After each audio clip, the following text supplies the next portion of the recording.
مساجد آباد ہو رہی ہیں، ہزاروں مسجدیں بن رہی ہیں، لیکن وہی بات ہے کہ مسجد تو بنا لی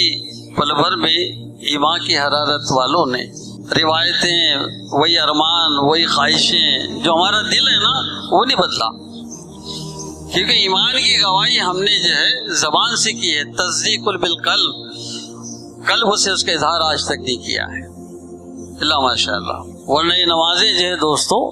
آپ کی اور میری زندگی میں انقلاب لانے کے لیے کافی ہے۔ اللہ کے رسول صلی اللہ علیہ وسلم کی حدیث سے الصلاۃ عماد الدین،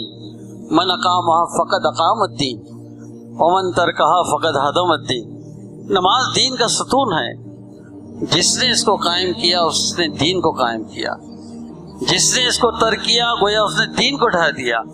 کہ نماز کے اندر بندہ جو خدا سے سب سے زیادہ قریب ہوتا ہے، اور یہاں آ کر وہ عہد کرتا ہے اور یہ وعدہ کرتا ہے اس کا فالو اپ میں اپنے گھر میں لوں گا۔